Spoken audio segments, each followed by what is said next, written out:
Oh, here we go. Here we go. Here we go. Here we go. Here we go. Here we go. Here we go. Here we go. Here we go. Oh, here we Here we go. go. Oh, here we go. Welcome back to the motherfucking podcast, guys. Hi. I'm Lacey. I'm Stephanie. And this is Here We Go. Oh my gosh. Okay. Where do we even begin? Today's guest is JB, and this one's all the guests that we've had recently Are are so just, educated. informative, and I just feel dumb as fuck because that's it. And I'm just sitting there like, oh, I think I want to like do a video of all my reactions during the past 4 interviews, because I'm just like mouth open, dead, like to all the information. And I'm like exhausted after, because I'm just like, damn, like we don't really know anything. like for real, thank God that there are people like this that are so educated in specific topics. I know, thank God. Like what? JB came on today to talk about like queer history, the AIDS epidemic, which we figured out it's epidemic, not pandemic. And we covered so much from history around our time to ancient history, and it was just very informative because, you know, we're from the South, and most people don't learn about like being gay back or queer. Yeah, like a lot of history has been erased, and even with that, a lot of history has been manipulated to fit whoever's needs or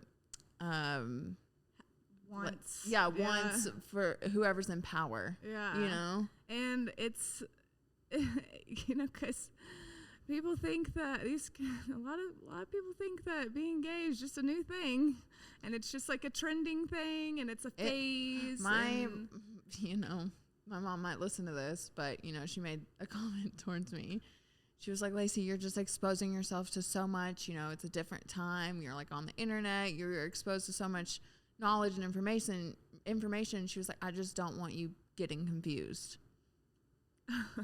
I looked at her and I was like, like, I don't know. It's crazy that parents think that exposing yourself to information about being gay or whatever, that would make you gay. Well, that, and it's just like,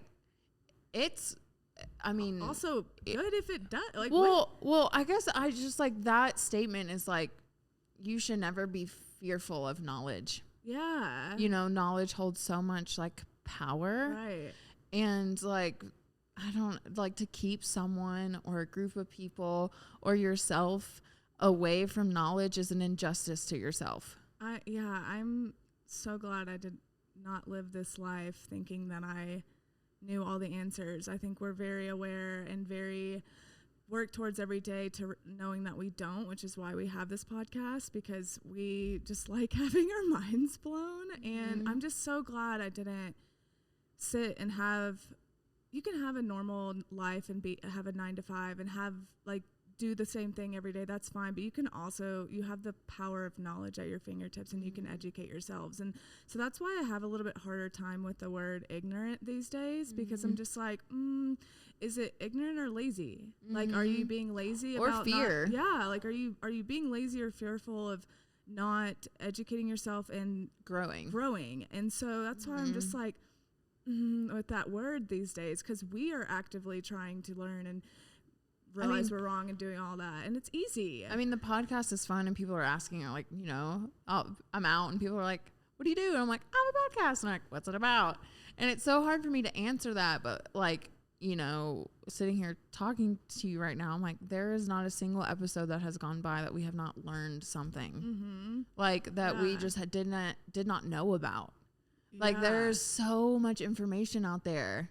I know. And so that's why, especially with information like this, where a lot of it's been erased and like kept from people, and it just would be, it's interesting to think about being in a world where it never was. And it's just talking on subjects like this are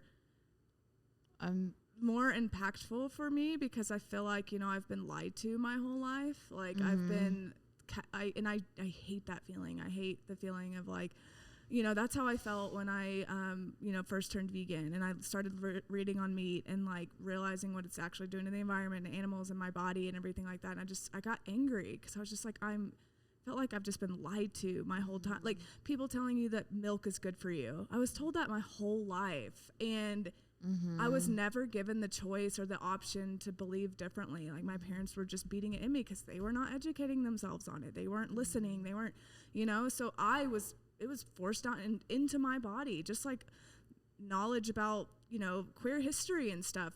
I didn't know anything about it and I didn't even have the opportunity to. And it's just, I just feel like, and then, you know, growing up Christian or Catholic and conservative family, like being told this whole time, this is wrong, this is wrong, this is wrong, when it's always been wrong, and the Bible said this, and it's just like, actually, no, it's never been wrong, and the Bible didn't really say that, and it's just like, it makes you angry. It does make you angry. It's like, you know, I said this in one of our other episodes, like, it's our human duty to wake up. Yeah. And, like, wake others up.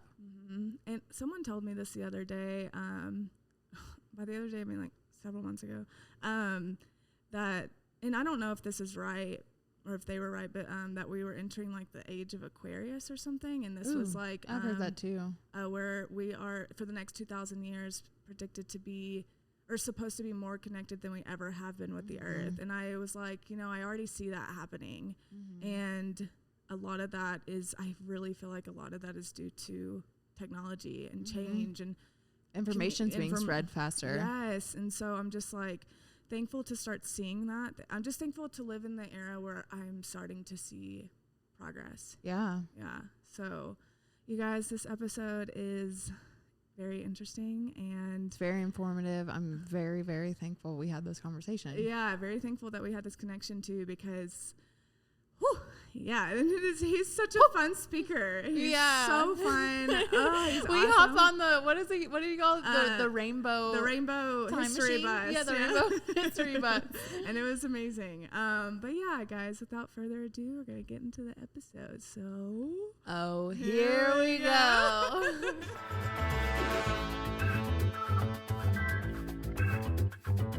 Welcome back, guys. Hi. We have JB here with us. Y'all. Introduce yourself, JB. Hi, everyone. JB Cannafax here, and I'm loving these southern accents. I love this so much. I don't hear our accent. I hear yours. Well, no. Yeah. Whenever you talk like your stepmom. okay, but like on a day-to-day basis, is it that bad? It's not a thick southern accent. It's that slight twang. that I'll I keep love. it. Like people, it keeps people curious, and they're like, "Oh, she seems nice."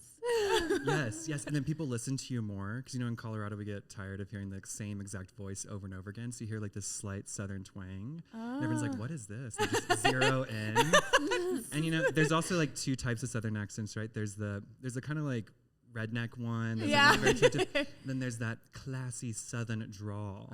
Oh Yeah. Okay. And it almost sounds like a British accent. It's like, I've similar. gotten that a lot. Or Australian. They'll hear something, like I'll say like a word and people will be like, "Are you Australian?" I'm like, "I love that you think that." I've never had anyone say that to me. They're like, "Oh, I like your southern accent." And I'm like, fuck.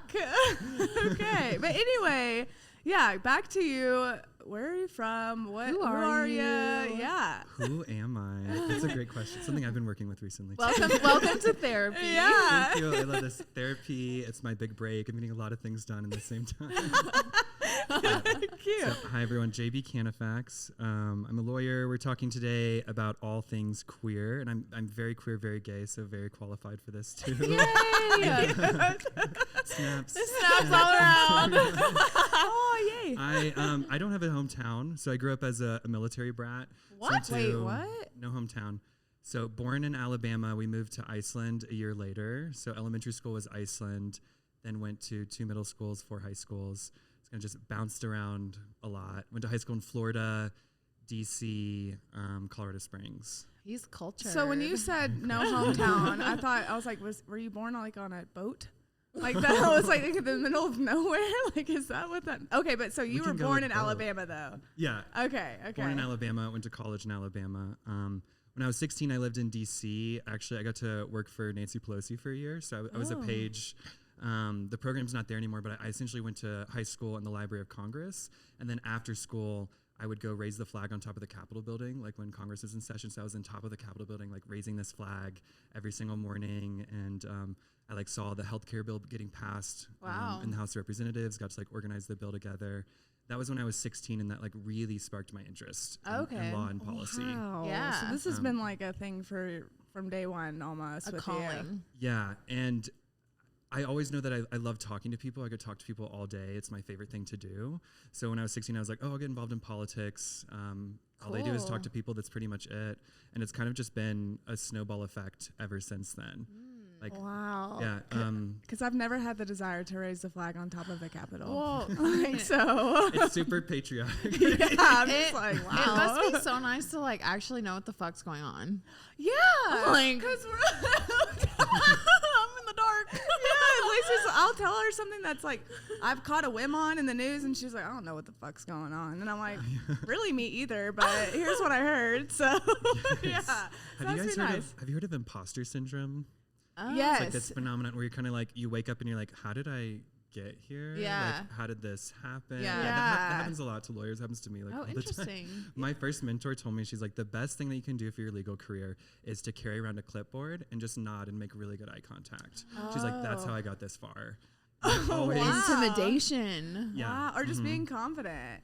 Yeah. Wow. And then Okay. just always like, okay, and then take notes, look it up later. It's gonna be fine. She's like, most of us don't know what we're doing anyways. It's gonna be okay. Good to know.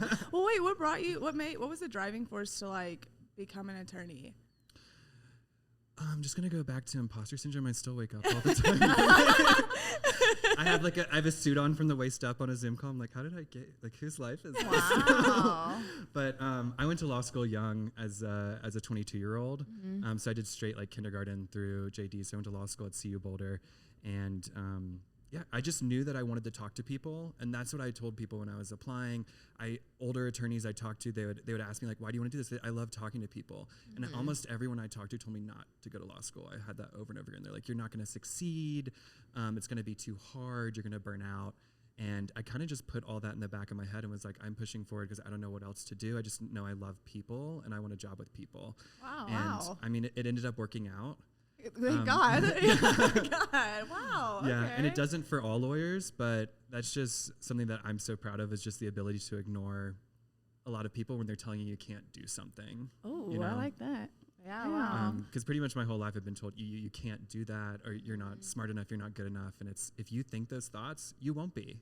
Yeah. You know? Wow. Okay. If you think you're going to be a bad lawyer, you're probably going to be a bad lawyer. So You kind of like are your manifesting it mind. for yourself. Yeah. Well, we brought you on here to kind of talk about queer history and to learn all about that, because we're also pretty down with that too. We're from the South, pretty sheltered.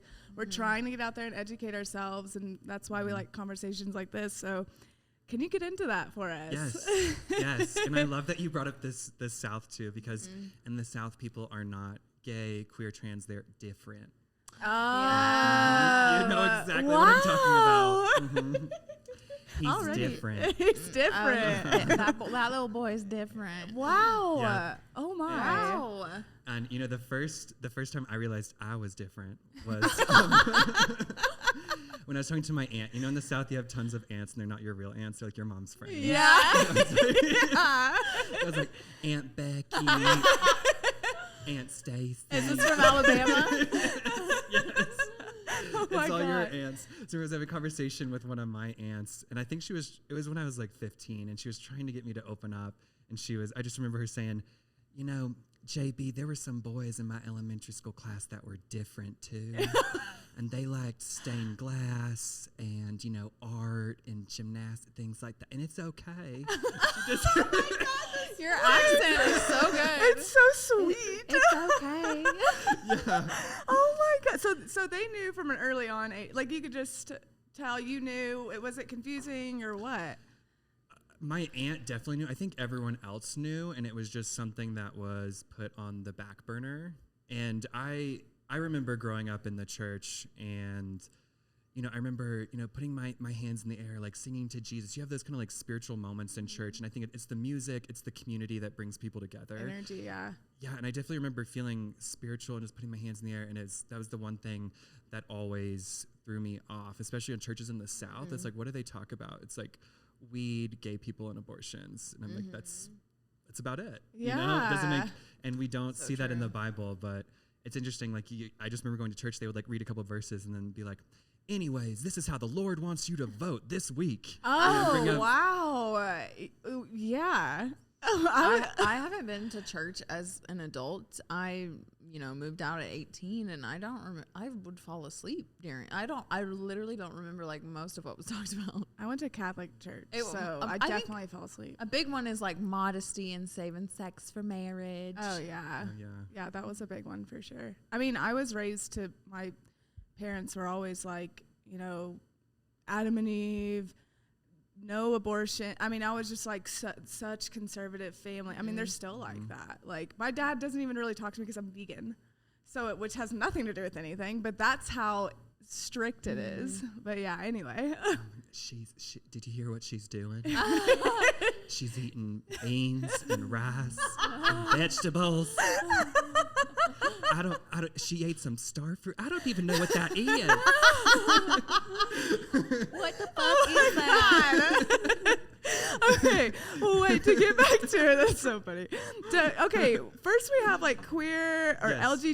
LGBT or gay, like what, like the The difference- terminology yeah, and the like, importance get of getting that, I into- guess, correct? yeah. Yeah. Okay.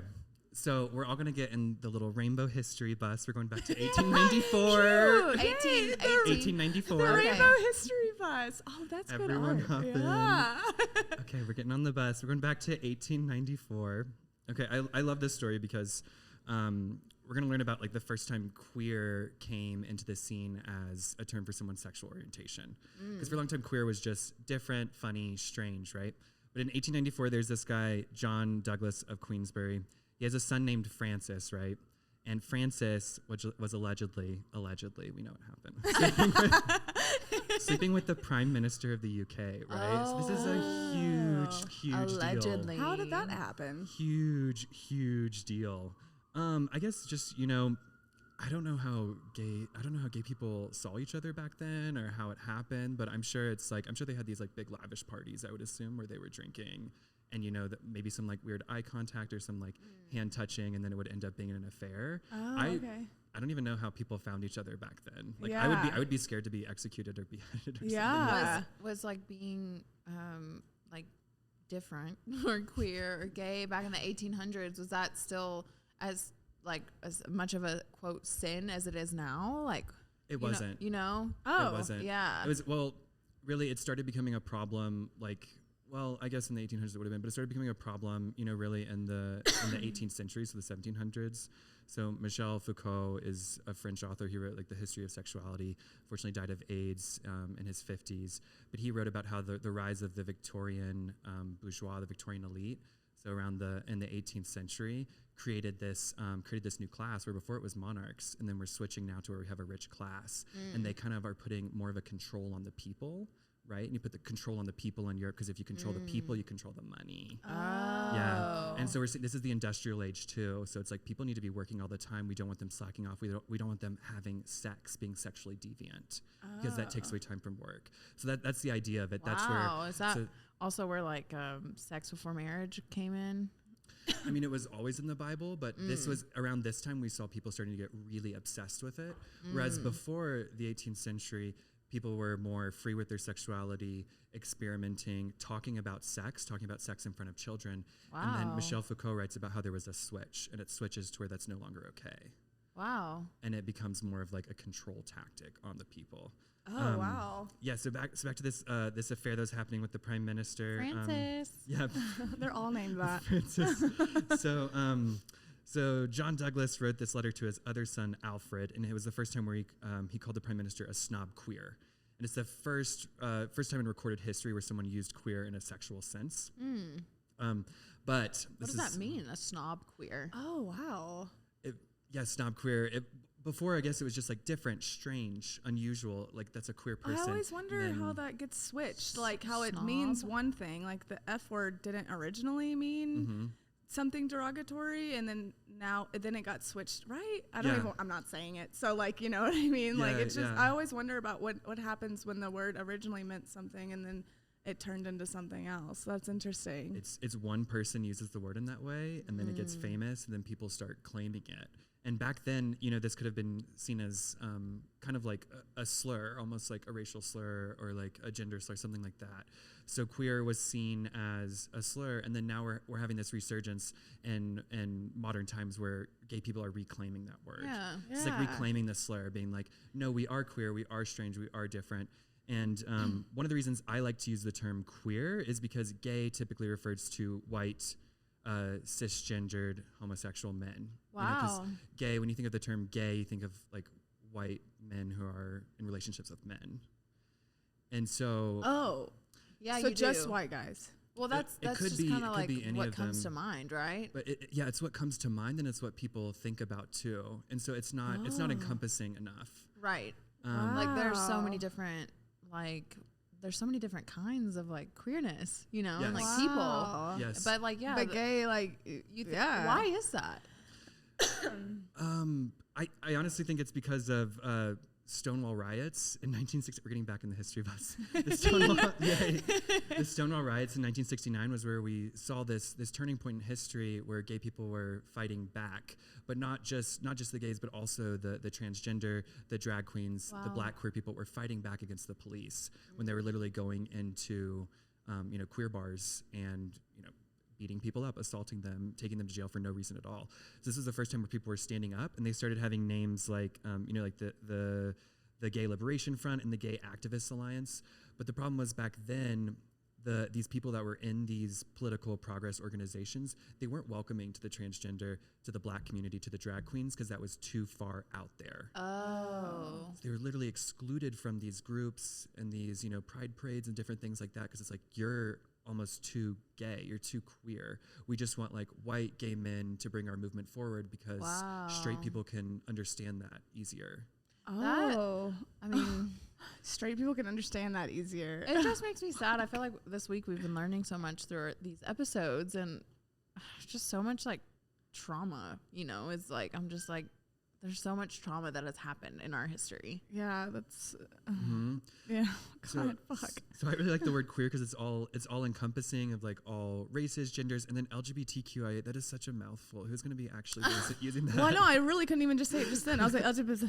So yeah, no, okay. Well, so when you say queer and you're using, because I'm afraid to say any word at this point. I'm like, I don't want to say gay. I don't want to say. I'm just like, I literally just won't. I'm just like, because I don't want to say it wrong. I don't really like feel super educated enough to be like, oh, is that offensive or is that not? Like, I was raised in a household where my dad would say all the derogatory words and like even the R word, and that was so fine to say, and all those things. So I'm just like having to beat it in myself like now, and to the point where I'm just scared in general to say it all.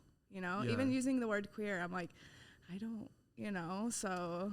Another thing you can do is just ask someone, if you have a close friend, like ask what they like to be called. Yeah. But you also have to kind of be careful, because I've had awkward situations at work where people are trying to find out my sexuality. Like when I first meet a new coworker, and they try to skirt around it, and it just is super uncomfortable. Like, What did they do? How many kids do you have? Are you dating anyone? It's like, and it's like I've just met them, or so who do you like, or things like that. Yeah. And I always say, wait till you know someone and establish that relationship. Right. At least know them for a few hours. Yeah.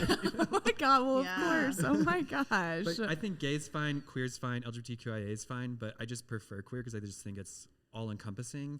And then also, as we look back in history, and we see some sort of historical figure or some sort of emperor who might have had queer tendencies, we can just label them as queer, and we just know that they're a part of that community, because back then they didn't have the transgender or So things queer like is that. The umbrella. umbrella, Right. and then LGBTQ, gay, homosexual, everything is underneath that. So, okay. all different terms. Okay. Yeah, but I just like this new movement right now where people are reclaiming the word queer. I do really too, like that. yeah. And it also alludes to how we don't wake up every single day super happy and gay, if you think of that. Oh, right. Because gay also means it can mean like guys in mesh, like doing ecstasy, like dancing at the bars, like woo! Yeah, like you just think like, oh, that's fun. Or you see the pride parades, you think of like hot guys in booty shorts. Yeah. And you're just like, yeah, and it's just like that. I mean, that is gay. That's gay culture, but also it's like you don't wake up every day super happy. You know, especially during like the AIDS epidemic, people were waking up and having friends die every single day. So it's like you don't always wake up and you're super happy. I mean, we couldn't even get married until a few years ago, right? Yeah. So you're not waking up every morning like happy and gay. I think that's another reason why I just prefer the term queer. Yeah. But also, I'm fine with gay too. I identify as a gay man, but I'm also queer. Wow, okay. Yeah. I also like saying the gays sometimes. I do hear that one a lot, and I always appreciate that too. I like the lingo. I do and hear the that. communication. Oh my gosh. Yeah. So more into like the history. Did we ever finish that story with them? oh yeah. Back to So- 1864 I'm having or so much 94. fun. I know, I was I'm never like, this leaving. I know. I'm like, okay, yay. Okay, wait. So yeah, how did that? What happened with that? Did we finish that? Yeah. So first time in history, snob queers was used in a written sense. Kind of really took off in 1990 during the Gay Pride Parade in New York City. There were a bunch of flyers that were passed out that year saying, queers read this, talking about how, gay people, we don't wake up happy. We're kind of like reclaiming this slur. And then after that 1990 parade, we start seeing queer pop up in other places, queer art for the straight guy, right? Like things like that. okay. Queer theory. Instead of like gay studies or LGBT studies, or queer theory. Wow. Oh, okay. I think it's easy. It rolls off the tongue. Yeah. I use it, trying to get other people to use it.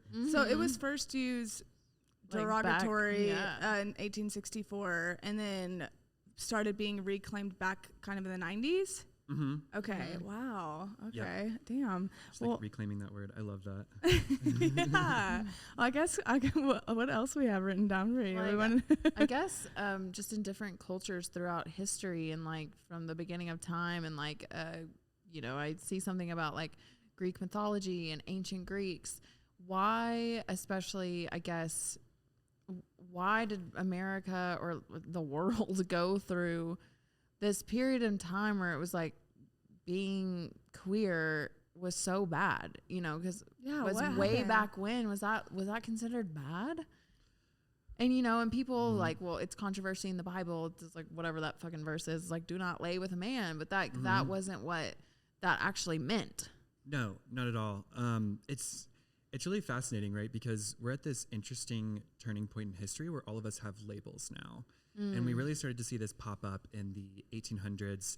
And it's about the same time that man was classifying animals like into different groups and species. Wow. And I don't know if you remember learning about Linnaeus when you were in like elementary school science, but he was like classifying like different animals into species. And he did the same thing with humans around that time. So he had like, I think he called it like Afro or something for like African black people. And he had another one, Europeus for like Europeans, and then like an Asian one, and was classifying humans into 4 groups. And it was like the first time we like kind of started to do that, right? And before that in history, we didn't really have races. We had, people from different countries like Spain, Portugal, French people, Irish people. And it's like suddenly we started classifying people together and then being like, oh, Portuguese, are those Hispanic or what? Oh no, they're white. And then like Spanish, oh, that's not white. We started like differentiating. And around that same time too, we also did the same thing with sexuality, unfortunately. Oh, okay. Yeah.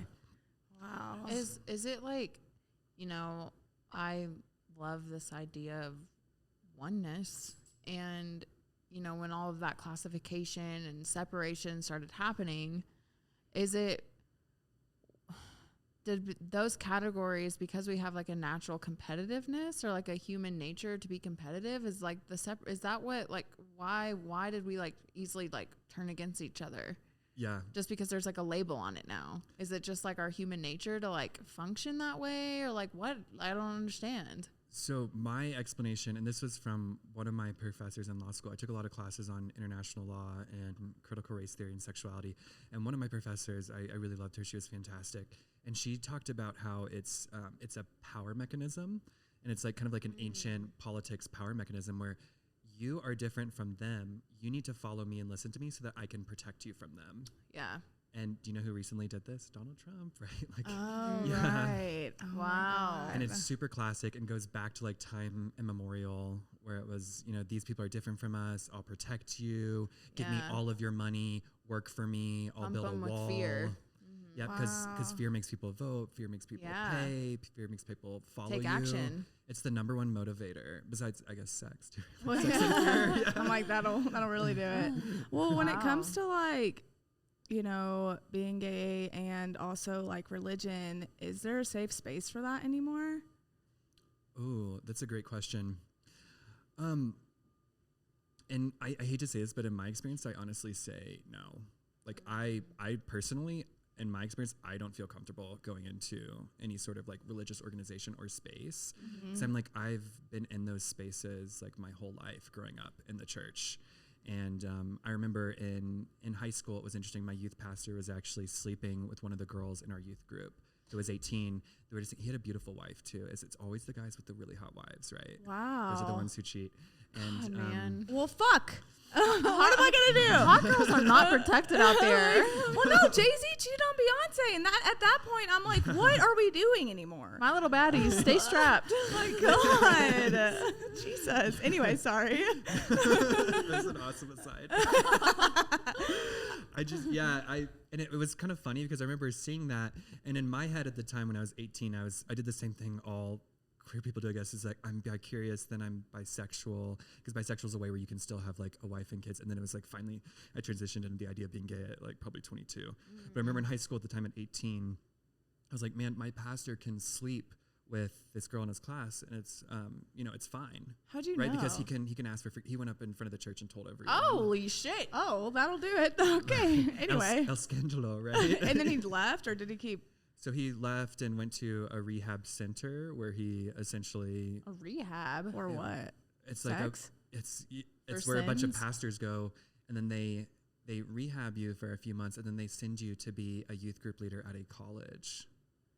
Like, Right, that's any yeah. better if he's just sleeping with someone in the youth Right. group. But this is the part that annoyed me so much about religion, is that he was forgiven, right? Because Right. if you're white and you're straight, you're already 99% Christian. Like you just have to go to church on Christmas Day, right? But for everyone else, Right. for like black people, for gay people, like it is so much harder to get into heaven. But he was white and straight, so he could get forgiveness and for his sins, and he could go on. But gay or queerness is the one thing that is not forgivable because it's a part of who you are. And that's what really like sits icky with me. Wow. Wait, because even like you shall not commit like adultery, that's like a whole like commandment, right? Yeah. Right. And so it's like that's forgiven, but It was being gay, not being gay, one of the 10 commandments? no, I don't think so. Yeah, so like, the fuck's the issue, church? I know. I don't What's the understand issue? that. Because the sin is a part of your nature. It's a part of who you are. So Like, it's made up. Like, that Totally that made up. rule is fucking made up by, like, white men. yes. And also, what kind of God would create this giant game where like my whole life is just to like live on this earth and never be sexually satisfied? Yeah. Right, yeah. No. It's like everyone here can get married and have a good life. Oh, you, JB in the back, you. This is all a giant game, and we need you to never have sex. Yeah, I mean, like, I know we have, like, consciousness, and, like, we are at the top of the food chain, and, like, we are, like, spiritual beings and energy, but it's like, at the end of the fucking day, like, we're animals, like, shit. yeah. Yes.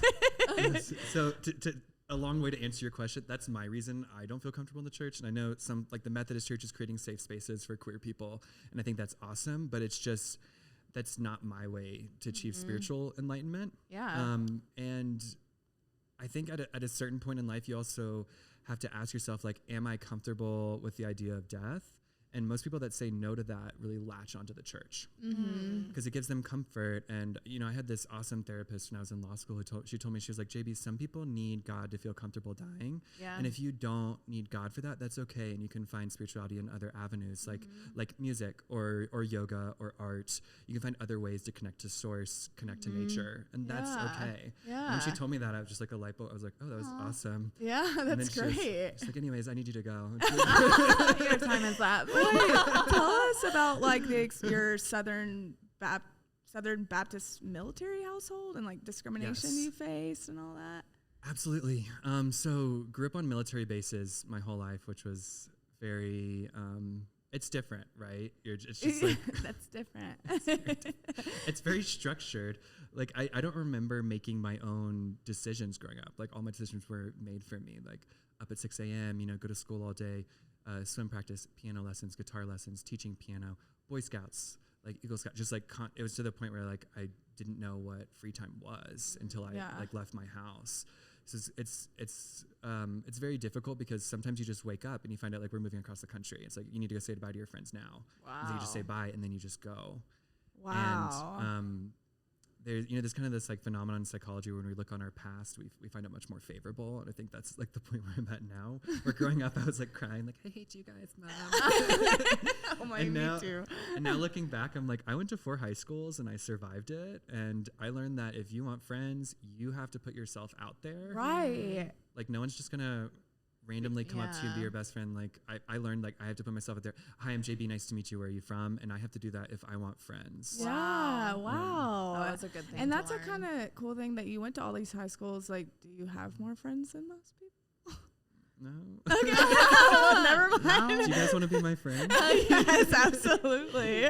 Wait, so are your parents like supportive of everything, like, or no? Aunt Stacy was. She was. She's up there in heaven smiling at my little different body right now. Oh my God. My dad is actually very supportive, and it didn't start out like that. Wow. I think people just need time to adjust. Honestly, what I told him, and I really think this, I didn't know how else to tell my dad. I tried to explain to him so many times, like, I'm in love with a man. This is the way I've always felt. That never worked. But I'll tell you what actually worked was I was like, I physically cannot get erections for women. Like, so I don't know how else to explain this to you, but there you go. And that was when he was like, oh, okay, I get it. But like, I'm not going to be married to an individual that I can't have sex with. You like literally like had to just like flat out mansplain it to your dad. Wow. Damn, that's great. And so that was actually last year. So that was like 7 years after coming out to them. Wait, that was just last year? Last year I told my dad, and our relationship just got so much better after Wow. that. He met my partner. It all went fantastic. He was like super accepting. They didn't know for 7 for Oh, no, I came out to them, but it's like he finally accepted probably after like 7 years. Wow. So for those of you people out there listening right now where it's like year 2, year 3, it's okay. Just wait. When you're a queer person, you get to pick your own family, and that's great. Yeah. You get to pick Wow. the people that love you and support you. And sometimes it's nicer, you know? Yeah. Oh yeah, like there's family's family, but Yeah. Did you face like discrimination and everything from family or friends growing up? Absolutely. So this is kind of funny. I never actually got to come out. Like someone else did it for me, which is, so I told my sister when I was 22, it was my 22. Yeah. It was my first semester of law school. I called her on the phone and was like, Leanna, I'm coming out to Mom and Dad. I want you to be there to support me on Christmas when I see them, because I want to tell them in person. This isn't a phone conversation. And she just kind of flipped a switch and was like, I need to tell them, because you never know when Jesus is going to take us to heaven. And this is not me telling them, it's Jesus speaking through me. oh, the fucking Jesus right? card. Like I hate when people are like, I felt Oh my God God. compelled me to say this. It was the Lord that did this to me. And I'm like, shut the fuck up. No, and you can't be a bitch and just say that Jesus was talking through you. It doesn't work like that. You can't be a bitch. That is so funny. Oh my God. Yeah, I don't know. It's super bitchy. I don't know how else to put that. You fuck. Okay, so she told them? Yeah, my sister told my parents, and then they didn't use the word gay or queer when they call me on the phone, but my mom was like, we heard that you have a pal that you're getting close with. And this Oh, that's so how a Southern woman would say that. right? It's a pal. What? And it's my partner's from West Virginia, and his parents, I think they say the same thing, like, how's your pal? His dad might say that. And it's always like, How's your pal? Yeah. Oh, Lord. So I've started correcting them, and I say we use the term partner or boyfriend, and you are allowed to say that. So repeat after me, boyfriend. That's what I have to do to her, and it doesn't work. But my mom, we're working on her. I just think they grew up in such a different time, right? Like 1960s in Georgia. Oh shit! Desegregation blew their minds. So like how do you expect them to just jump on board with queerness? That's so true. So you just kind of got to meet them halfway there, is the way I say it. Yeah. I can be the bridge, but I can't make them cross it. Right. So I'm just gonna be a cute little rainbow bridge as best I can. I do kind of want to talk about like that was so cute. Like ancient history, like Yes. all of that. I know that we had like some notes and stuff, but what are like we didn't even know about Zeus having a male lover. Yeah, what? We want to touch on that just And a how little did bit. you learn all of this? Just myself reading Michel Foucault, History of Sexuality. If you haven't read that, that's a great book. Dr. Eric Servini's like a queer history. I kind of like reading his stuff, and then also just kind of going down the rabbit hole in the internet and making sure you find a credible source. Always like check out who wrote it. Just because someone's gay doesn't mean they're like an expert. No. Yeah. Unless it's me. I'm an expert. This is a smart cookie. I'm the exception. I'm a lawyer. That counts for something. Yeah. Right? I can talk I mean, about you stuff. could tell me anything. So yeah. But yeah. So, and it's kind of interesting that queer people have essentially been erased through history, right? Like we don't learn that growing up in school. It's not really talked about. It's kind of like evolution was during, when we were younger. I know evolution is taught now, but at least in my elementary school, it was not taught. Yeah. Because it's too liberal, it's too progressive. We don't want to put those ideas in our children, right? Like, Yeah. Yeah. so gays were kind of the same way, and also the same thing with like Muslim history, things like that. We don't really talk about that growing up. So Wow. I just think it's some of us kind of can forget that this period we're living in right now, this isn't the first time queer people have been alive. Like we've been alive since the beginning of time. Right. We've been around here for a very, very long time. And the first person that comes to mind for me was Queen Hatshepsut, and this was 1478 BCE. That's a really, really long time ago, right? Yeah. Wow. What is BCE? Before Common Era. Oh, I've only So- seen BC. So So before Christ, we just say BCE now, before Common Era. oh, thank and then- God. yeah. Okay. The Christians really just came in and were like, my way. Yeah. Right? They And then really like fucked shit killed up. and raped everyone and took all their stuff. It was Right. It was like, well, we're going to heaven. Yeah. Speaking of bitchy people. right? Jesus. Yeah. This Queen Hatshepsut was so her husband died a few years into his reign, and then her son was just a baby infant. So she finds herself, ruling this entire empire of Egypt back during its prime. If you think about it, like way back then, like the pyramids they were building, and the civilizations they set up, and the markets and the trade system was really incredible for that time period. And we still don't even fully understand how they built all of those pyramids. It's just like kind of like an architectural feat. So back way back then, she was crowned queen, and she kind of like almost took on this androgynous aspect of her life, kind of the first person to like dive into androgyny that we think of when we think of history. So it would kind of wear beards, like fake beards and things like that to appear more masculine. And it was actually, people say that ancient Egypt might have had 3 genders, which I know is like very fascinating to think about. Wow. Yeah, and we think of this because like Hapi was the god of the Nile and was depicted as both male and female. So it had like in some art has like breasts and a penis, and so that was like the god of the Nile. And then we also think of the god Adam in ancient Egypt mythology. He swallowed his own semen and used male and female parts to give birth to like all the other lesser gods. Wow. So it was kind of already in their religion, right? And she just capitalized on that. Wow. to take control of the country. And some historians say it was like a period of prosperity, creativity for the arts. But of course, 20 years after her death, like the next king went in and kind of defiled her tomb, like gouged her eyes and ripped off her limbs and stuff, and like dethroned her. And this is what we see time and time again, is like men coming in throughout history and validating queer people's successes. And there's some sort of weird deep-seated anger that some men have toward queer people. It is a deep anger. So that stems back to even back then. Yes. What This deep-seated anger. What do you think that is? I mean, I think they're gay. I mean, I would assume the same thing. Like, but even then, like, it was known, or it was the first instinct is to fight that. Yeah. It could be a sense of jealousy or anger. I mean, Freud. It's like repressed. Yeah. Something is repressed. Yes. Why is it repressed? If there's no known thing that this is wrong, why aren't you just doing it? I mean, it's kind of like, when you see someone like living their best life, you like want to send them hate because you're jealous. Like it's not like you're just, I mean, you know what I mean? Like when you see someone thriving and succeeding, there is like more drive to like be like, ugh, like shit on that person because it's coming from a place of like jealousy and insecurity. Yes. So like, for example, if a straight man sees a queer man, there may be anger coming out if that quote straight man may be, gay underneath it all.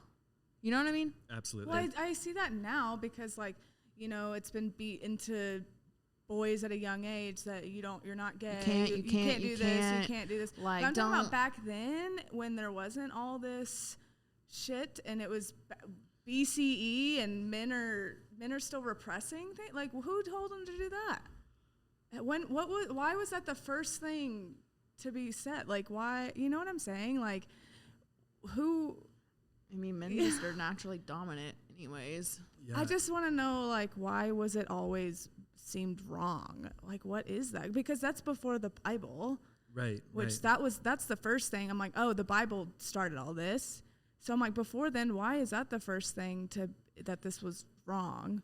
I'm sure there was still some sense of shame back then because It was different. Because there aren't that many people that are attracted to the same sex. It's like less than 10% of us in the population. Even now? Yeah, and it's not many people. And then out of that group back then, like how many were actually acting on their sexual desires is slim to none. So to be like the first person to, be okay with that, it's I guess maybe like scary. The procreating part of it too, like that could be at the very least like, oh well, you can't make. Like, I guess because if you are in a civilization and you are trying to populate what you're doing and everything, like that wouldn't do it. So maybe it came from that. Maybe like at the beginning of time, people were just trying to figure it out. We're just like, what? To be totally honest with you, I think that was part of my coming out process too, is the first step, denial and suppression. And then after that, like some sense of anger, because I remember avoiding any other out person before I was out. Like trying to avoid them, trying to distance myself. And if someone else is like, oh yeah, they're weird, they're out, I'd be like, oh yeah, that's super weird, Oh wow. Then go back to my room and Google like naked men. Oh my gosh. Wow. Oh my God. Okay, and, wait. So we have like some other instances throughout history, and I think this is just to remind people that queers have been around forever. But ancient Rome, there was Emperor, I'm going to screw up his name, Elagabalus. That's what we're gonna, but this was 218 Common Era. Okay. So 218 Common Era, but was a non-binary emperor of Rome who wore wigs and makeup. And it's actually the first recorded request for a gender affirmation procedure. So the first request to receive one. Wait, what does that mean? Like a sex change. Yeah. When was like this? 218 CE. Yeah, the Emperor of Rome. And it's kind of hard when you go into history and start looking this stuff up because a lot of things have been erased. So it's really hard to find texts about this. Wow, that sucks. Yeah, but we also know there was Emperor Nero who married both men and women in ancient Rome, and he would actually alternate Women? being the husband or bride at weddings. Wow. Cute. Right? Wow. Right? Yeah. Yeah. Okay. Yeah, so that's kind of fun. And then ancient Greece is the one that most people think of when they think of queer people in the ancient world, because ancient Greece was very sex positive. That's the word I like to use, sex positive. Okay. I like I say that. that because we don't say slut or whore. Those are no longer okay. Yeah. We say sex positive. They're embracing their sexuality, and that's okay. Wow. Yeah. So if like you wanted to call someone like a slut, you'd be like, "Ugh, you're being so sex positive." Yes. Well, yeah, You're being because you're being such a sex positive it's kind of person like right now. taking that like derogatoriness. Yeah, away you from can't. It. You can't Yeah. say it. I felt Yeah, weird. you know, you're like reclaiming. I'm like, yeah, bitch, I'm fucking sex positive. Yeah. Wow. We're reclaiming the word slut. Okay. Yes. Anyway, sorry. And that's okay, right? It's okay to embrace your sexuality and talk about it. Like we talked about earlier in the 18th century when it no longer became okay to even talk about sex. It's great that we're now reaching a time in history where it is okay. It's so talked about. It's okay. Yes. And Yeah. it's great. We all do it. We all need it to be healthy. And you can honestly tell when some people, you can tell when some people aren't sex positive enough. Like if you have a teacher or something, you're like, oh, it's been a long time. You know, like Yeah. Well, why in Greek mythology? Because I even knew that too. Like they were way more just Open? What was that? Like why? Who was the movement with that? Do you know? I don't really know why it became so acceptable back then. For Greek men, it was okay to be the top. Taking the passive role was seen as something for sex workers, slaves, or little boys, right? Oh. The pedestrian relationship. So the little boys, before they reached manhood, they would have an older mentor, like an older man in Greek society, who would, essentially like have sex with them. But then once they reached puberty, that relationship was supposed to end. Wait, what? Hold so on. like What? child shit was going on. Yes.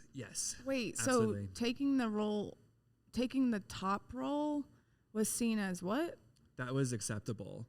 You were still a man, still in high society. You could be the penetrating person, but the one who was receiving the sex had to be a woman, a slave, a sex worker, Or a boy. a little boy.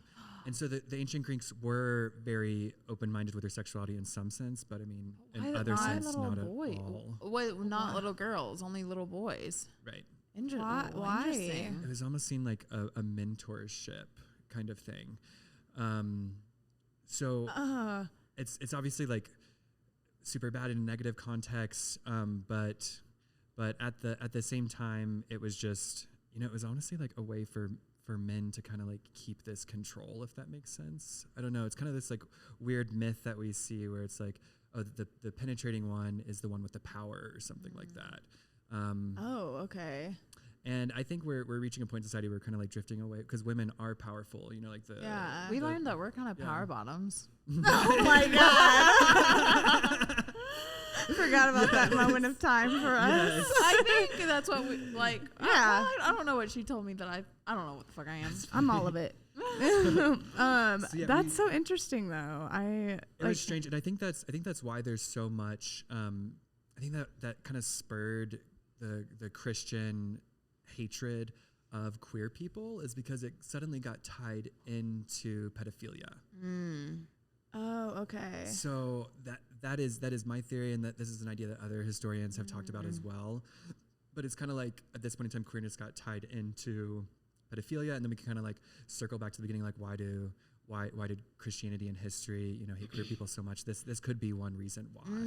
Wow. Because it's very different to have like two adult men in a consenting relationship and then have some sort of like fucked up mentorship program. Yeah. It's very different. But yeah, in ancient Greece too, we know like Hercules had a male lover, Zeus had a male lover, so it was in their mythology as well, just like in ancient Egypt.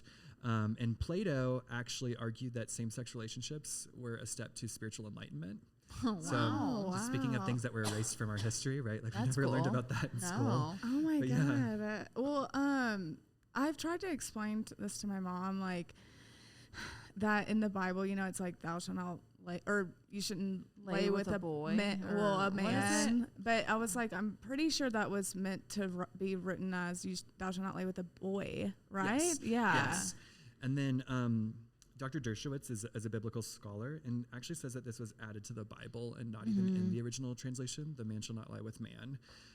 So for about 1,500 years, scholars didn't even, associate this with homosexuality. And then sometime in history, Philo of Alexandria, who was a biblical scholar, translator, kind of added that in. Oh. And so who knows what the real the OG translation looks like? And even then, it's like, I think I had this discussion with my mom. I was like, I could have been a writer in the Bible. Yeah. You know what I mean? Like, why are we these are just stories that we're just trusting these stories. And, the answer was, the Lord spoke through them. And I'm like, oh, okay. I mean, there's some good teachings in it as far as love and forgiveness and taking care of one another. There's some good key points, but also I just think religion as a whole is kind of missed the mark. Yes. And back to your point, I mean, how many times has this been translated? This book, how many times has it been translated into different languages to fit someone in power? Right. Then think of yourself living back then, and let's say you're a farmer or something like that, or you sell stuff at the market, and one of your friends suddenly drops on the floor and has a seizure, and God just spoke to me. And they're like, oh wow, she's spirit, and they take her away. She never has to work again. She gets a book. All her meals are provided. Wow. Oh yeah. My So God. I'm thinking of myself back then. I'm like, oh yeah, I'm spiritual too. The Lord will be talking to me all the time. And sweet, I don't have to work anymore. This is awesome. That's what I think happened. But yeah, wow. So yeah, we want to talk about the AIDS epidemic. Can you tell us educate about us? the history and everything that is happening with that? Okay, I'm going to start out with a fact that blew my mind that I looked up last night. I've talked to some coworkers about COVID, and when this was first happening, I was telling them this is amazing that when there's a disease that affects rich white people, how our country just reacts. Right. Billions of dollars, shut down every restaurant, shut down everything, laws, suddenly we have money, it's everything. But then there's a disease that affects queer people, and then honestly black people too. It affected a lot of black people in Africa and in the US. When there's a disease that affects those people, we don't care. There's no money, there's no funding, there's no testing, there's nothing. So this fact blew my mind, but according to the World Health Organization, 36.3 million people have died from AIDS since the beginning of the epidemic. So 36.3, compare that to 5.6 million people dying of COVID. Wow. So 5 versus 36, and just think about how much money funding has gone into combating COVID and how almost nothing went into AIDS at all, because once again, no one cares when a queer person or a black person dies, but when rich white people die, it's all over the news. It's suddenly a big deal. Wow. What comes to mind for me from living in Boulder is John Benet Ramsey, right? That's we still talk about it today, decades later. Imagine if she was a poor black girl. Would that have been all in the news instead of a rich white beauty queen? Probably not. Wow, no one cares. I never thought about that. Yeah. So really no one cares. So there are 38 million people today living with AIDS. 1.7 million were infected in 2019 alone. Wow. And so there's just in the US? That's worldwide. Okay. Yep. And so HIV versus AIDS. HIV is a virus, right? You can contract the virus.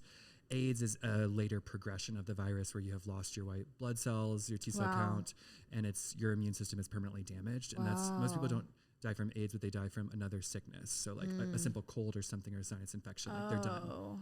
So with COVID, if you had AIDS, it was pretty bad, or is it super treatable now? It is treatable now. If someone gets HIV, it's no longer a death sentence, which is awesome. Wow.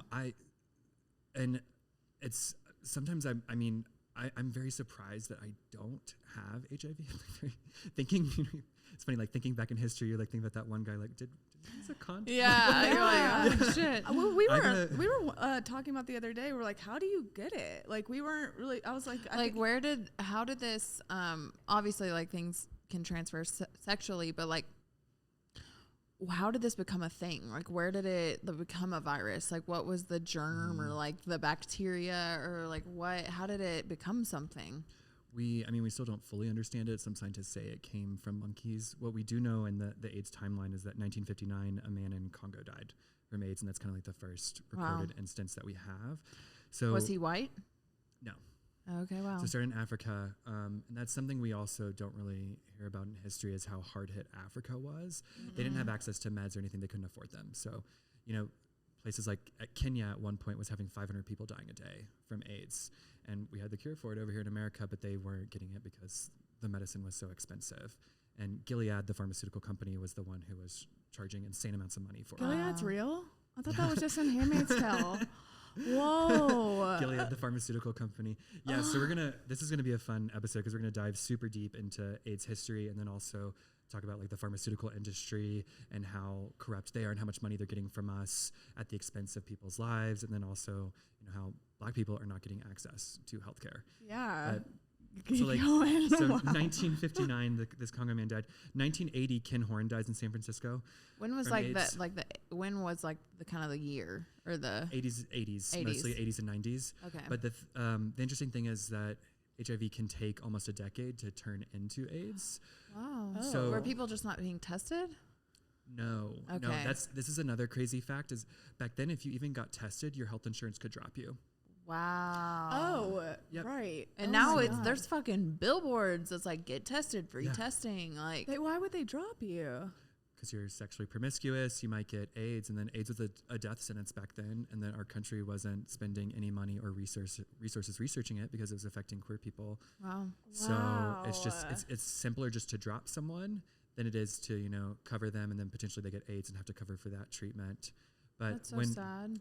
So like 1980, Ken Horn dies in San Francisco. That's kind of a big time gap from 1959 to 1980. But that's once again because it takes so long for HIV to turn into AIDS. Wow. And at that point, they were calling it the gay disease. So it was just the gay disease. Men in San Francisco are dying. They're getting pneumonia and dying. They're having skin problems. No one really understands. But it is kind of sad because I don't have many mentors as a gay man. Like I don't have many lawyers that I can look up to. I have a few, but I never got to see successful gay people growing up because they're all dead now. All of them died.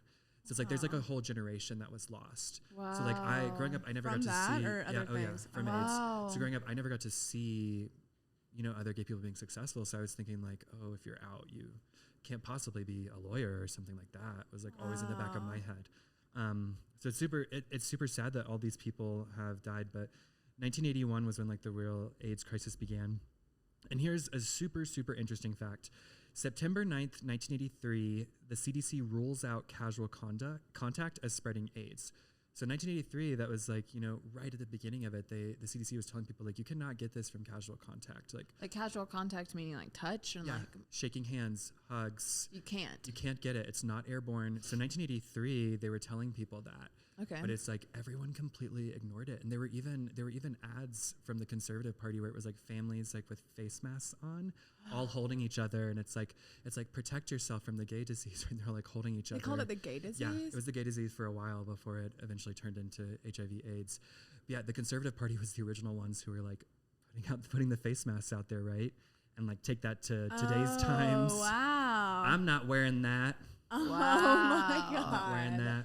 It's my freedom. It's my freedom. Wow. I fought for my freedom. If you wear that mask, Hillary Clinton will be able to read your emails. Wow. Oh my God. Yeah, so 1983, and then still after that, people were terrified of anyone with HIV/AIDS. You could lose your job for your status getting out there into the open. You could be kicked out of schools. You could have your house burned to the ground, like all sorts of things.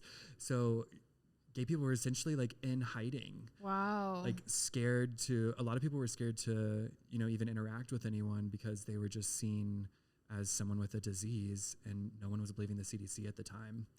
I don't know like exactly how to ask this question. Were I guess like beards? Is that like a proper way to say that? Were they popular back then because of this? Yeah, from the limited amount of my like elder gays that I've talked to, yeah, it was common just because people were worried about losing their job or something like that. Wow. And, you know, this is actually still a problem because sexual orientation isn't a federally protected class. So in about half of U.S. states, you can legally be fired from your job for being out. Wow. So this is, I mean, it's still an issue to today, but back then it was much more of a problem. Wait, explain what a beard is for the listeners that don't know. You don't know? I do. Oh, okay. But I mean, some people don't. So People don't. You explain. Yeah, I'll explain. It's when you're going to a wedding in the South. You don't want everyone's talking about how you're different. So you bring your like best girlfriend or fag hag, and you all go hang out. And well, is it also because there's some people, I've talked about this, there's some people in the South, in my hometown, that I am like, you embody, and the energy that you have is like, upon meeting, I'm like, oh, this is a gay person, like, wow, amazing, blah blah. And then I find out they're married, and they're all married to the same type of woman, and I'm not. What type of woman? Is she hot? No, and like they're all like. Yep. Yeah, that's what I thought a beard was. I mean, yeah, I went to Southern Baptist College in Alabama, so I had a scholarship, so I went, and it was the same thing where it's Are frustrating. they hiding? Like, are they wanting a more Yeah. like manly woman to get? I don't know. I think they're suppressing, like from what you're saying. That's what I think is happening. And I saw myself doing this too when I was, like 18, 19, 20, but like feeling the need to date girls, but not being attracted to them at all. But it's like everyone around you is doing this. Your parents are telling you to do this. You don't know anyone successful that's like you. You don't see anyone like that on TV. And this is your world, So you do what everyone else does. And there's some studies like in psychology, like way back in the day, where people, hold up a green card and go around the room and ask everyone what color it is. And there's only one person being tested, right? There's a green card, and they ask everyone else in the group is in on the experiment, and they ask them like, what color is this? It's green card. They say red, red, red, red, red, red. And they go to the one person, and they just look around and go, red? Yeah. It's like, we want to fit in as humans. We're Yeah. pack animals. Like, this is what we do. We do want to fit in. That's Yeah. really sad. Everyone wants to be loved. Yeah. And this is why it's so important for out people like me to speak on platforms like this, because there might be someone out there in like Arkansas or Alabama listening right now, and they're like, hey, there's this gay lawyer talking, and like, I can do that too one day. Yeah, you this know? is exactly why we do this. Yeah. Like and especially for the people in Arkansas. It's just like new knowledge and perspectives. Like we wouldn't be having these conversations if we probably would have stayed in Arkansas and like chose that kind of like easy life. Yeah. You know? Our Yeah. lives would look completely different. So yeah, I think about that often. it's a blessing that we get to do stuff like this. I It do. is. I do want to talk about also like the medication part of the vaccine, or do you get a vaccine for it now or what? Treatment, This medicine. vaccine is brand new. So it's like it's in Wow. clinical trials right now. But yeah, it's actually, Wow. it's based off of mRNA. Oh, So it's based off of the COVID technology. yeah. Yeah, so there's actually going to be coming feel like a most- vaccine pretty soon. I feel like most new vaccines will be with the mRNA Yeah, technology, Yeah, or and it's- whatever that is. What is that then? Like the mRNA is just a new way that a vaccine is made. Oh, I didn't know that. instead of a dead there's- virus being injected. yeah. Well, Johnson & Johnson was like, instead of like a dead virus being, or a weakened form of the virus being injected into you, mRNA is where like it teaches your DNA to replicate and actually fight off the virus itself. Yeah. So this technology is going to be in a vaccine. It's still getting in trials right now, but it's it's kind of insane because going back to like 1980 to now in 2022, we're like finally having some sort of vaccine. Just in comparison to COVID, 40 it shows years. you how 40 years shows you how much our country cares about this problem. Wow. There's going to be a vaccine where like you get it and you're good for 2 months essentially. So you have to get like boosters every 2 months, or Yeah, and Okay. they're not really sure how many boosters people will have to get or how long it'll last, but it's really amazing. What's it called? I don't think it has a name for it yet. Okay. I just know it's the mRNA HIV vaccine. Okay. There's also PrEP now, which most people don't know about. The interesting thing is that gay men are no longer the ones who are getting HIV like the most, if that makes sense, because so many are getting on PrEP, which is preventative HIV medication. It's now getting to the point where women are go get tested. Whoa. The thing you got to watch out for, though, honestly, is people who aren't getting tested. Who, so if there's a guy who's maybe like, it's a lot of men in the South too, like not getting tested, or like a bisexual man or something like that. It's just always good to ask those questions, like, have you been tested? Are you tested? Yeah. But PrEP is a medication. I've used it before. You can take it every day, and it's essentially like the birth control for gay men or for trans people or queer people, non-binary, whatever. Should You can women be take taking it? No. If you're promiscuous, you should think about it, because you can actually get a prescription for it now, and it's usually free, covered by health insurance. But you take 2 pills 24 hours before sex, 1 pill 24 hours later, 1 pill 48 hours later, and you won't catch HIV. And you only like take for this planned like sex? planned sex. Okay. You're planned sex, and you have to take it about 2 hours before, though, and it's called the 2-1-1 method, because you take it 2, then 1, then 1, or you can take it every day, and it's more effective if you take it every day. I think I would rather I have a question. do that because I would forget. Oopsies. I've heard 2 forms of this, both from different gay friends. One of my gay friends said, there's no such thing as promiscuous gay sex or spontaneous gay sex. They're like, you always you have to prep and plan. No, Or not plan, but you have to prepare for it. I will say some guys do, definitely, like, but douching is like weird, and sometimes it doesn't work. Like squirting a bunch of water up your butthole sometimes makes like sex messier than if you wouldn't have at all. I don't before every sexual encounter with my partner. I don't feel the need to do that, and he doesn't either. And like most of the time, it's completely fine. Yeah. Right. Like most of the time, it's fine. You just take a shower like beforehand. Usually, it's fine.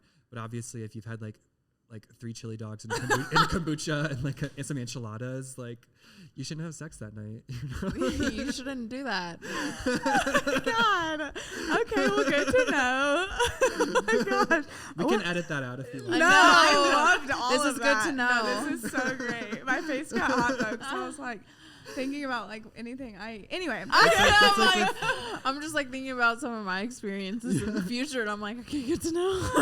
It's a very clean diet that day. Yeah. That's why some of my friends, if they'll text me like, hey, we can hang out. You got to leave at 7 because I have a guy coming over. Be like, perfect. I'm stopping by Taco Bell and Starbucks. Want anything? Oh my god! Yeah. Oh my god. I'm trying to think of like what else do we have for you that we had. I could talk more about like the AIDS timeline kind of. Well, also and I don't know if we were asked or if we answered this. Like, how can you get? What are all the ways that you can get AIDS? Or HIV? Yeah, so you're most likely to get infected if you're the passive partner or the recipient. So like women, if you're bottoming, like you're more likely to get it. But also the penetrating. So it's the anus kind of like makes like tiny little tears sometimes, and it can like there can be like micro amounts where it can like get into the bloodstream. Right? Yeah, Okay. it has to be a blood transfer. Okay. Is So it that can for happen every in- form? It has to be a blood transfer? Right. Okay. So like some people used to be worried like, oh, if I get a cut and someone with AIDS has a cut and like our cuts touch each other. That was like the weird thing. Right? And, like, I remember that one. I remember hearing about that. and it doesn't, but HIV doesn't live on surfaces. So like, Oh, it would you have to can't- be. it had to be like blood to blood, but that was the big scare back in the 80s, This right? is like, I mean, I'm kind of more so asking like as a woman. This is anal sex, correct? Oh, it yeah, could anal be. sex or vaginal. Yeah, okay. it Absolutely. could create tears anywhere. Okay. Yeah, tears can happen, but also the penetrating partner after a penis ejaculates, it sucks in a little bit, right? It's like it ejaculates and then sucks in a little bit, and that's when the penetrating partner can contract HIV too. Oh. But I didn't know that. You're most likely to get it if you're having sex with someone who just contracted it. So someone who just got HIV, typically they get the cold or the flu like right after it. And then, like a couple weeks later, that's when they're going to be the most likely to transmit it. Is like right when they get it. And, this was like a really big problem back in the 80s, because it's like just waking up and seeing like all of your friends dying and you have no idea what's happening, but you're just going to a funeral every single day. And that's what I've They heard. were dying that fast? Yeah. And that's what I've heard from like older queer people that were living in San Francisco, New York at the time, LA, Chicago, DC. It's just like you would just like all your friends were dying. Wow. Well, I thought that it could take years and years. Well, it just once it gets to like, typically around the 10-year mark is when Yeah. people are just Oh, so they dropping. had it from the 70s. Right. Okay. Yeah. Exactly. Okay. Because it was like the 70s, free love, right? Everyone just like orgies, having sex with each other. This was happening back then. Wow. So that's what was happening. And yeah, it was also a problem for people getting blood transfusions, because I mean, if you had some sort of disease where you had to get a transfusion or like some sort of ER situation, you could potentially get AIDS from someone that had donated. And it wasn't just queer people that were getting it, like Black people were also getting it, women were getting it, straight people were getting it, anyone sleeping with someone bisexual. So it was not just queer people, it was just mostly queer people. Wow. Also sex workers, transgender women. It's like maybe a man, this happened where like a man was in a relationship with a woman and married, but he was, seeing prostitutes or sex workers, and he could get it from one of them. Wow. So that's how it was like spreading in the community. But it honestly got viewed as something that was sinful. So that's why it was like, oh, the gay disease, it was bad. Because, gay, if you were gay, like you couldn't give blood or something, right? Right. Oh, this is still a problem today. Like, we test all blood for HIV, right? And right now we're actually having a blood shortage in our country, but queer people cannot donate blood. Like, I can't donate blood unless I tell the Red Cross that I haven't had sex in a year. What? Wow. Who goes a year without having who goes a week without having sex? What? Yeah. Wait, wow. What? So, but they test for it. So they always test for it. It's just the stigma that's still alive from the 80s. And actually, I remember this because I was in the Sprouts parking lot in Boulder, Colorado, when I was in my second year of law school. And I get a call from Birmingham, Alabama, because I went to college in Alabama. And they were constantly calling me to donate. And they were still calling me. And I answered. I said, "Hi, I am gay. I'm in a relationship and I'm having sex. Please stop calling me." And the woman on the phone started to argue with me from the Red Cross. And she's like, "Well, you don't have to talk all about that. You can still go to heaven if you just don't have sex, and you can still donate blood. It just takes a year." And she was like, essentially asking me to be celibate, which is a very weird request for another human being, right? Like, how that weird you is don't this? know? Stop telling me to not have sex. Like, Wow. First the church, now the Red Cross. Did you ever? I mean, So like when you go and get tested, I've only ever gotten tested and it was a urine sample. Do you have to test for blood for like HIV? Yeah, they prick your finger. Okay. It's free pretty much in any city in the country. You can go get tested for free, which is awesome that we have testing now, because once again, you could lose your health insurance back in the 80s. So it's great that we've at least allowed people to get tested now. But yeah, all blood is tested, so it's kind of ridiculous they still ask us to not have sex for a year. And it's also weird that like the church asks this of us too, right? Because back in the 80s when the gay disease was happening and people were dropping like flies, the church was telling people like abstinence is the answer. And we hear the same thing in in STD school or like sex school, when we're in like 6th grade, we hear the same thing, that abstinence is the answer. And I'm here to tell you that abstinence is never the answer, because abstinence is an eraser of my sexuality and my love. Right. And it invalidates my love. Right. And asking me to do that is essentially erasing my sexuality. And that's so ridiculous. True. It's ridiculous. I never thought about it like that. So that back then, people were not being educated on condoms; they were being educated on abstinence. And we know this doesn't work. Like, let's stop telling people to not have sex. It doesn't work. Yeah, that's like the same with like drugs and stuff. It's like your kids You're are gonna do find it. They're gonna find it. Just provide a safe space and the education on it. And I mean, I'm not saying provide a safe space for your kid to do heroin or something like that, but don't like weed and like a glass of wine and like educate. It's just like they're gonna do it, So yeah. So let them experiment. So I guess back to our timeline. Something really interesting happened in '96. It was ACT UP, this kind of AIDS progress organization. They actually went to the White House and spread ashes of their friends, like on the White House, and were like throwing it through the fence onto the lawn, because they were like, "I am so tired of all of my friends dying that I'm going to take their ashes and like spread it around DC." Wow. So that's like what happened in '96, and it was I like just got chills. That was weird. essentially telling the Clinton administration, like, wake up, fund research. Wow. Like, we need help. Wow. That was 1996, so like 16 years into like all of your friends dying every day. Like that's what it takes for our country to like wake up to queer people. Wow. Just compare that to COVID now, where it's like someone sneezes and we're like, oh, let's shut down every restaurant. Yeah. Oh my God. But the guy who did this, David Reed, who was leading ACT UP, he said, "If you won't come to the funeral, we will bring the funeral to you."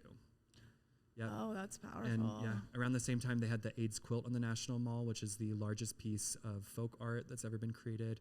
About 10,000 people that were dead all sewed together, like a little patch on their quilt, and like put on the National Mall. It was essentially like, "Hey, wake up, we need help," because our government was refusing to pass the AIDS Cure Act.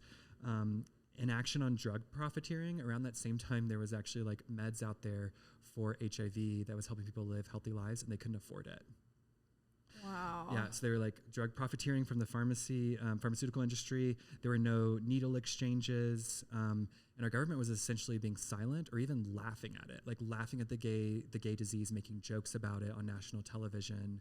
It's like laughing about people who had died Oh my of God! AIDS. Imagine people laughing about COVID on TV.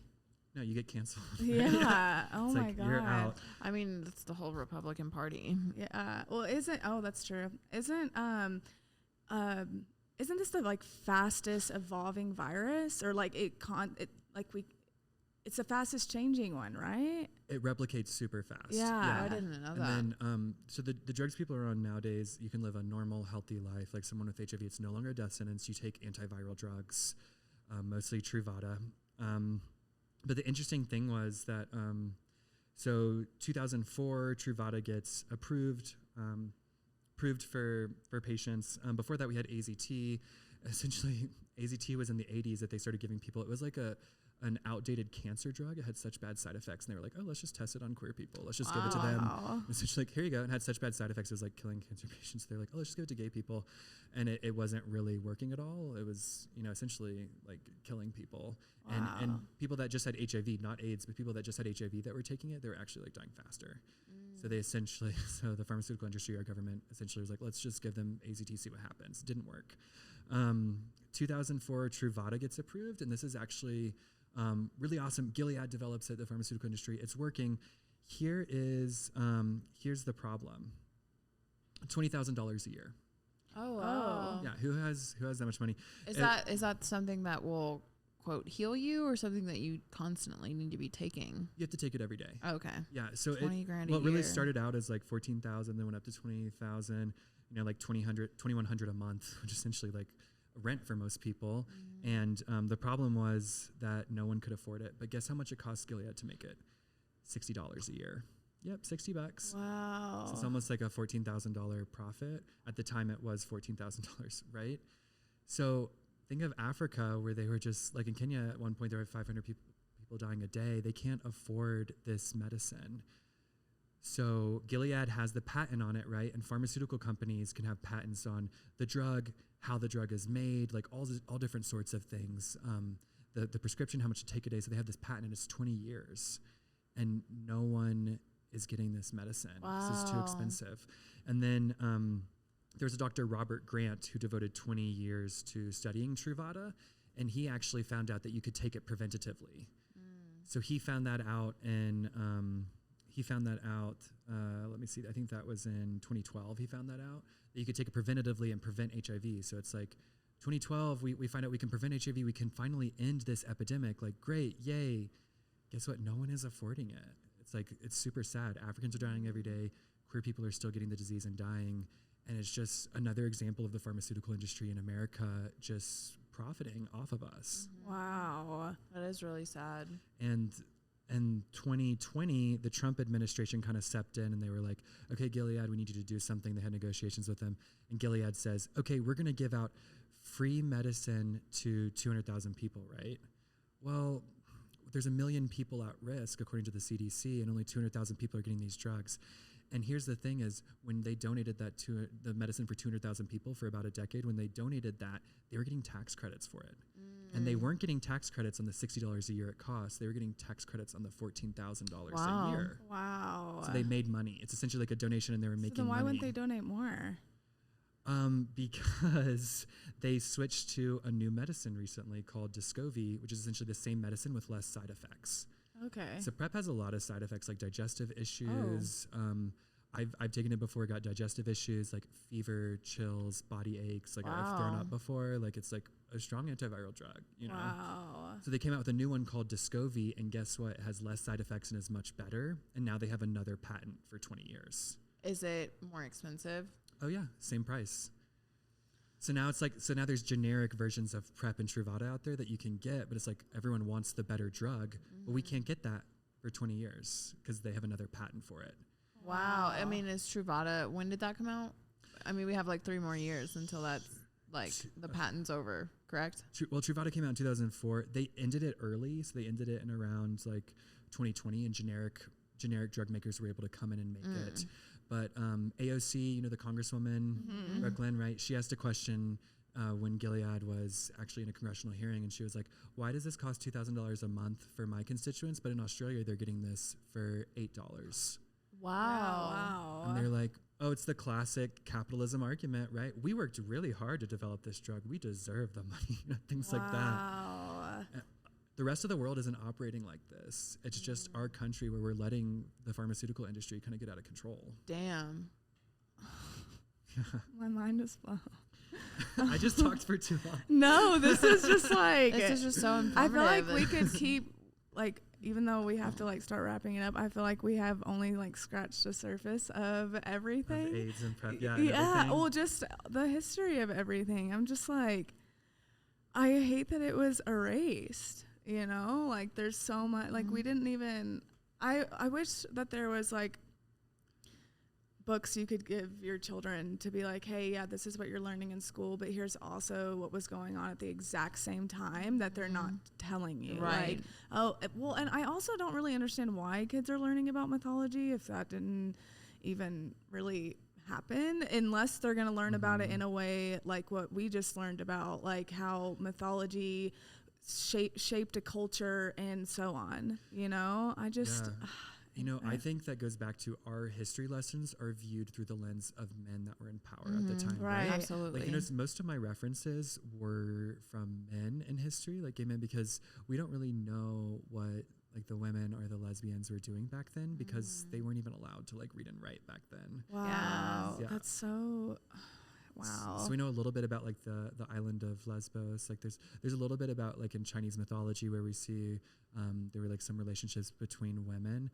But other than that, it's like very hard to find out about because everything we read about in history was written by, men that were probably rich and landowning to a certain extent. Oh yeah. And that's a very small percentage of people, and it's like a small lens to look through. That's so true. Wow. So you can think of us having like blinders on when we go back through history. That's I think we have these like little like ski goggles or something. We have blinders on, and like we don't really have our peripheral vision. We don't know what everyone else is experiencing. Wow. But it's good we're talking about this today because we might be inspiring someone in like Alabama, Georgia, Arkansas who hears this and then is like, I want to be a historian. And like, wow, what get it. Yeah. Oh my gosh. Yeah. Wait. Okay. Even though we do have to start wrapping this up, but before we start doing that, we have 3 questions that have nothing to do with this interview whatsoever that we want to ask you. And just based off of what type of tree would I be? If I could play trees? Oh my gosh. Season 3? Wow. Yeah. Okay. Wait. So are you going first or me? You go first. Okay. Okay. If you could be a gold medalist at any Olympic sport, summer or winter, which one would it be? Ice skating. Okay. I think that one's mine too. That was super fast. And I've already thought this through, but the song that I would dance to, like in my scene, they're always doing like classical or something. Tanya Harding was a little bit different. Like she had like some rock she would like skate to. Yeah. The one who got in that whole scandal. Oh, of, like, yeah. You know what I'm talking about. Tanya. Why? That scandal. She was different, but I would do the original house song. Do you know what the original house song is?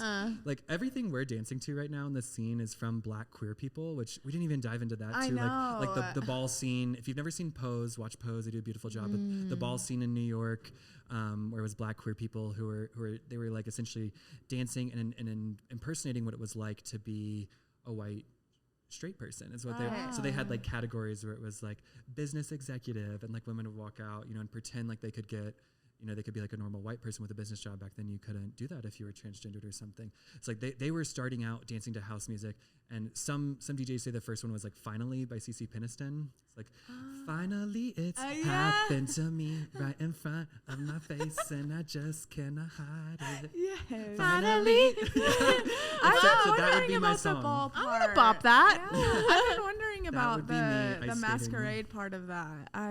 Dang, I wish we would have gotten to talk about that. But next time. Yeah, ice skater finally, probably like the couples one with another man, I think would be great because you always see man, woman. Like, let's press boundaries in the ice skating Oh world. wait, yeah, I haven't seen two men ice skating. I've just Is that Blades even of- allowed? I've just seen Blades of Glory. Wow. And that Blades was of like Glory it was. comedy. Should we tweet like at Olympics after this? Like, we want to see more queer people ice skating. What's up? Wow. Oh my gosh. Okay. Okay. Next question. Second one is, what's your favorite way to cook or eat a potato? Ooh, fried. So I have an air fryer and a deep fryer for like if I'm feeling like deep healthy fryer. or being like a fat girl. Like, you never know. Dude, and I got this. So I just moved to Netherlands last May, and you know, there's this Facebook group called Nedheads, and it's like there was some more mature woman who was like posting like trying to get rid of my deep fryer, can't use this anymore. Me and my partner went and picked it up at the coffee shop. You live in the Netherlands? Oh no, Netherlands, Colorado. I was wish like, that what? would be I know. much cool. It's actually as soon named as she after said that, I was like, no, not the Netherlands, Lacey. But I'm gonna let it just go. Sometimes I go with that. Like when I was in Mexico like last week, and so I would go with that with some people. I'm just like, yeah, and they're like, your English is great. I'm like, thanks. I worked really I hard. go with it. Yeah, I have deep fryer and air fryer. I only bust out the deep fryer once a month. That's my limit. That's a good limit. Yeah, fried one way or the other, and also purple potatoes. Those are my favorite, hands Yeah. down. Oh wow, you're the Yeah. first person to say that. I think. love purple. Yeah. I don't see Super those in grocery vibrant, stores. colorful. I just got an air fryer for Christmas, but I haven't set it up Oh. yet. But I know that it's going to change my world. Apparently. Absolutely. Yeah. Okay. Our last question is: would you rather smoke weed on the beach or trip psychedelics in the desert? Can I have my cake and eat it too? You can make this answer Yeah. whatever you want. Yeah. Wait, so it was smoke weed on the beach, or what was the second one? Trip psychedelics in the desert. I'm just gonna have to say, can I have my cake and eat it too? Okay. As a lawyer, that's all I can say. The morning. I can't comment anymore. Oh, okay. No more commenting. Good to know. Yeah, wowie. Okay. Well, this has been so informative, and thank you for opening up our minds with this. Can you tell our listeners where to find you if you want them to? Yeah. Yeah. My Instagram's on private right now. Maybe I should change it so I can actually have followers. I don't really, not many people follow me. At Zen Attorney. So yeah, I'm Zen, Z-E-N? ZEN attorney. So I'm a Cute. lawyer and a yoga teacher.